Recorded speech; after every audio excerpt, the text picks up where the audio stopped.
मुख्यालय पर ये आशा बहुएं पहुंचती हैं और जिला अधिकारी को अपना ज्ञापन पत्र सौंपती हैं। लेकिन सबसे बड़ा सवाल ये उठता है कि आखिर कल के प्रदर्शन में क्या कुछ हुआ है, क्या कुछ चीजें निकलकर सामने आई, सरकार के द्वारा क्या कुछ कहा गया है और आशा बहुएं अब क्या कुछ कदम उठाने वाली हैं। आपको बता दें, जैसा कि देखने को मिलता है कि उत्तर प्रदेश में प्रदर्शन होते हैं, अधिकारी ज्ञापन पत्र लेते हैं और उसके बाद एक आश्वासन दे दिया जाता है। ठीक वैसा ही कल भी देखने को मिला। फिलहाल कल सरकार की तरफ से इन सभी आशा बहुओं को दबाने की बेहद कोशिश की गई। देखने को मिला कि कई जगह पर अचानक से मीटिंग रख दी गई तो कहीं पर अन्य कोई कार्यक्रम शुरू कर दिया गया, लेकिन फिर भी ये आशा बहुएं दबी नहीं, अपना ज्ञापन पत्र सरकार के सामने रखा, अपनी नाराजगी को जाहिर किया। आप सोच सकते हैं कि कल रक्षाबंधन का पर्व है और ऐसे पर्व पर अभी तक इन आशा बहुओं का मानदेय नहीं है। कहीं पर 6 महीने का बकाया मानदेय तो कहीं पर उससे ज्यादा का बकाया मानदेय। क्या इस तरह से सरकार एक अच्छी इकोनॉमी की बात करती है? वो ये सारी चीजें बिल्कुल सही नजर आ रही है क्या आपको?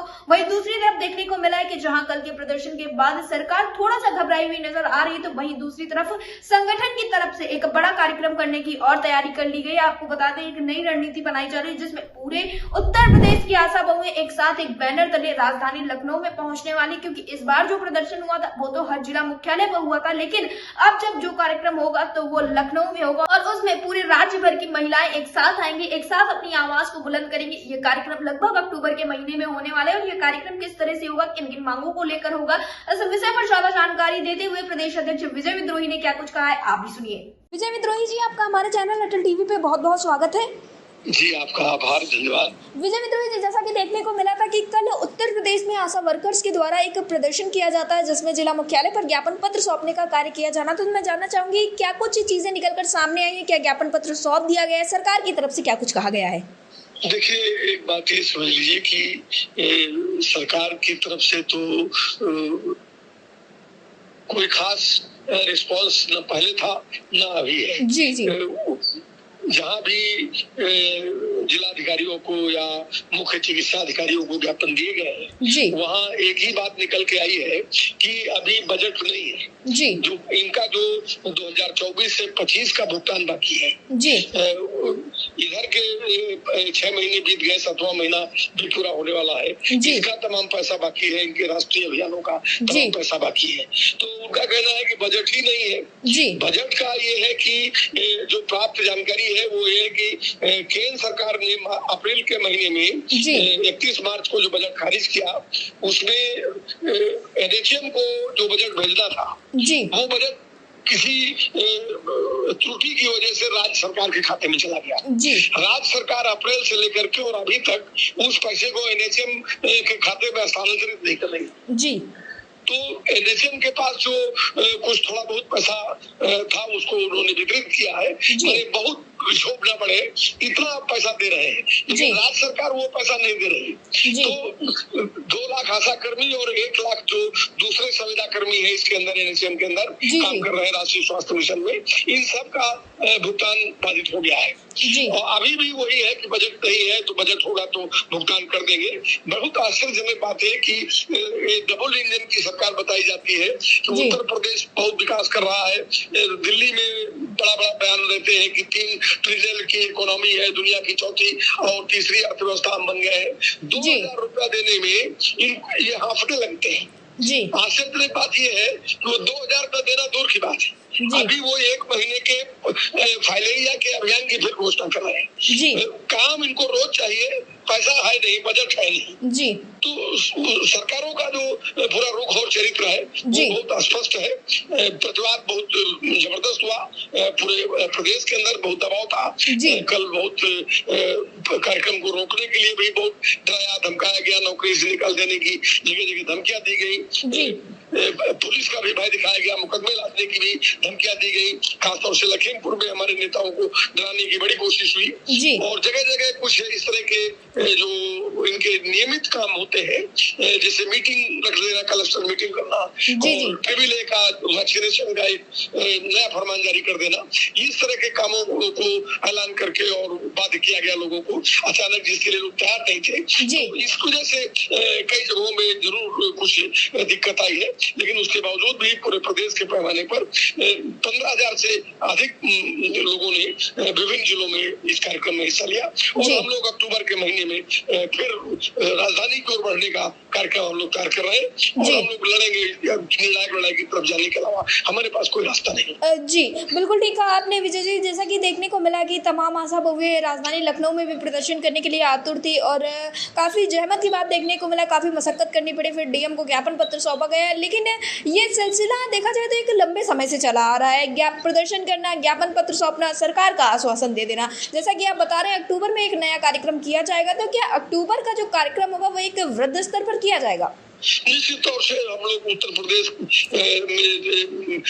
की राजधानी में 1 लाख से अधिक आशा वर्कर्स को संगठित करके उतारने की कोशिश हम लोगों ने शुरू कर दी है और उसकी बातचीत, उसका निर्णय भी हम लोग, चूंकि सरकार के इस व्यवहार से हम अपरिचित नहीं है, हमें ये खूब पता है। हम 4 साल से लगातार धारावाहिक रूप से लड़ रहे हैं और जब हमारी लड़ाई कुछ तेज हो जा रही है तो हमारे कुछ भुगतान जारी कर दिए जा रहे हैं। हमारा 2019 से लेकर के और 2023 11 सितंबर तक का 1.5 लाख करोड़ रुपया हमारी प्रोत्साहन राशियों का ये दबाए बैठे हैं।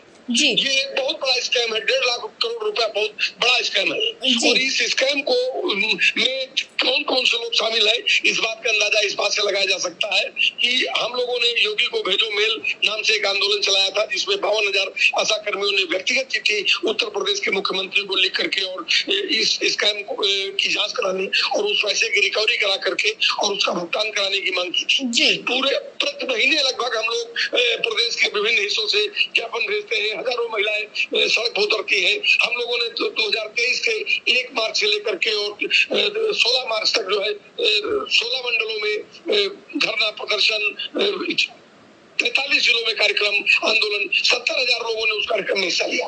हम लोगों ने 2023 में 25 सितंबर को लखनऊ में एक कार्यक्रम दिया जिसमें करीब 30,000 लोगों ने हिस्सा लिया और हर बार ये सवाल उठता है। इस बार भी ये सवाल था कि हमारा जो ये 1.5 लाख करोड़ रुपया है जो चोरी कर लिया गया है हमारी प्रोत्साहन राशियों का, हमारे किए गए काम का, उस पैसे की रिकवरी कराइए आप और जांच करिए कि कौन से लोग हैं जिन लोगों ने ये पैसा खा लिया। लेकिन सरकार इस बारे में सुनना नहीं चाहती। न स्वास्थ्य मंत्री सुनना चाहते हैं, न मुख्यमंत्री सुनना चाहते हैं और न एनएचएम के कहने क्या है, क्योंकि एनएचएम के संरक्षण में ही उसका निदेशालय उसके संरक्षण में ही ये सारा कारोबार चल रहा है। बीमा का सवाल है कि 2 लाख रुपया बीमा मिलना चाहिए। पिछले 5 सालों में 200 से अधिक हमारी आशा वर्कर्स जो है कैजुअलिटीज का शिकार हुई है।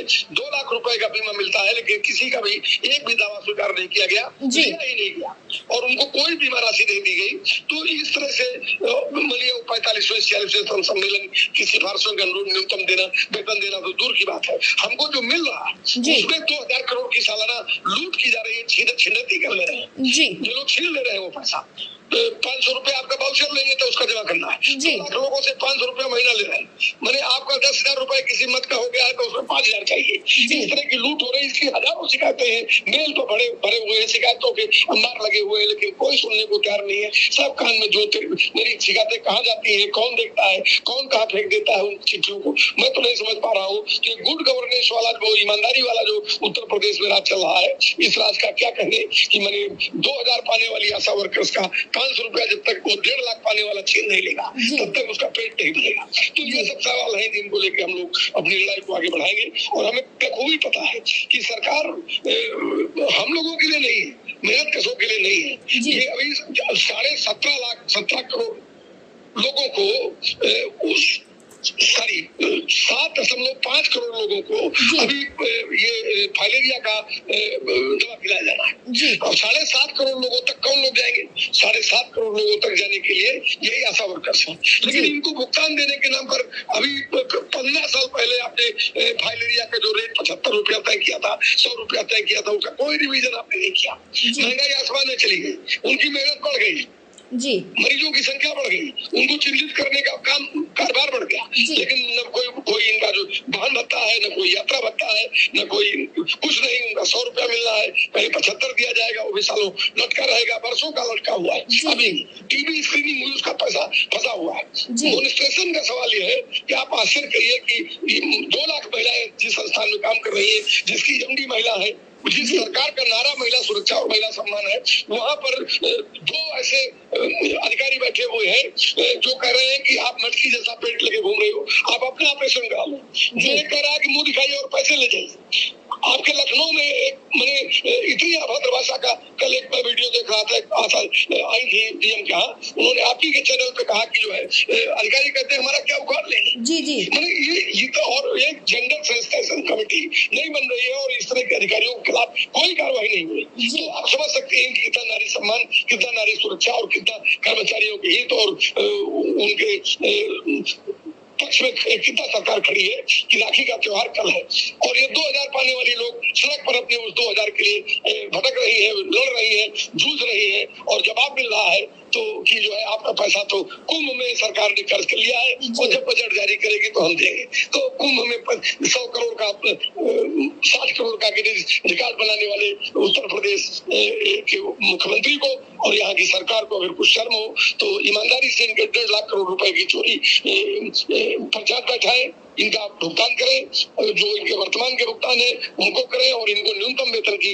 गारंटी देते हुए, इनके सम्मान की हिफाजत करते हुए, इनके साथ जो दुर्व्यवहार करने वाले, इनके साथ जो यौन हिंसा करने वाले अधिकारी हैं उनके खिलाफ कार्रवाई करें। जी, विजय जी, टीवी से जुड़ने के लिए धन्यवाद। धन्यवाद।